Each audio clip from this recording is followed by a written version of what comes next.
Central government na Manipur parcel rule suspended animation thamjillaga Jammu and Kashmir dona Manipur thugainaba thorang takhalakabra haibasini ngasidi iramdam ase nongmagi phibam lusilakli base central government gi yamna chawba hujin thorang ni haibasi hojikti suspend tawraba Manipur government na matam leiringaida naina hodabra amadi masa khaki khallingaida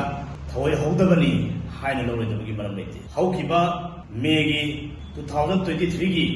May gi tang ahumdagi tholakliba yamna sathiba kalup naiba hada sunaba thodoksing ase central government na pandam amagi makhada tholapani haibase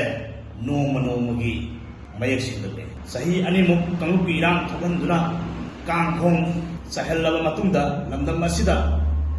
presidential rule thamjinduna Manipur miyamda anoba sekheng amamu pinaba honarangli central government na matam leiringaida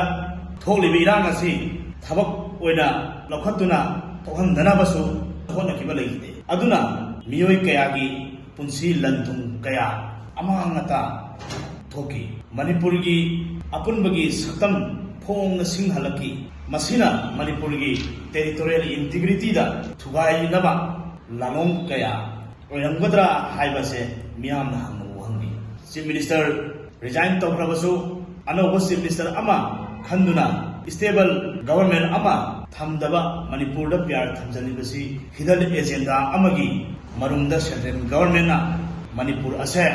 Jammu and Kashmir gi maungda gainaba thorang paikhalakibra BJP